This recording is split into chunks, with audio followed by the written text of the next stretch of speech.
তোমাদের জন্য একটা গুড নিউজ আসছে। অলরেডি তোমরা রেলওয়েজের পরীক্ষার প্রস্তুতি নিচ্ছ। সামনে আমাদের সেকশন কন্ট্রোলারের এক্সাম আছে এবং পর্যায়ক্রমে ALP technician, group D, NTPC, graduate, under graduate সব পরীক্ষাগুলো কিন্তু রেলের রয়েছে।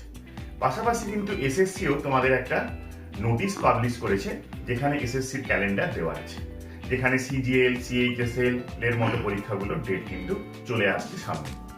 তো তোমাদের জন্য অলরেডি রেলওয়েজ এবং এসএসসির জন্য একটা ব্যাচ স্টার্ট হয়েছে, যেখানে অঙ্ক, রিজনিং, সায়েন্স, জিএস, কম্পিউটারের আলাদা আলাদা করে সাবজেক্টের ক্লাস থাকছে। এর পাশাপাশি যারা অঙ্ক, রিজনিং আলাদাভাবে ক্লাস করতে চাও তাদের জন্য কিন্তু অলরেডি লার্ন ইজিতে ব্যাচ চলে এসেছে। ক্লাস কিন্তু চলছে। তোমরা যারা সাবস্ক্রিপশন করতে চাও তারা নিচের দেওয়া নাম্বারে 8617464136 নাম্বারে তাড়াতাড়ি যোগাযোগ করে ক্লাসে জয়েন করো। থ্যাংক ইউ, দেখা হচ্ছে তোমাদের সঙ্গে ক্লাসে।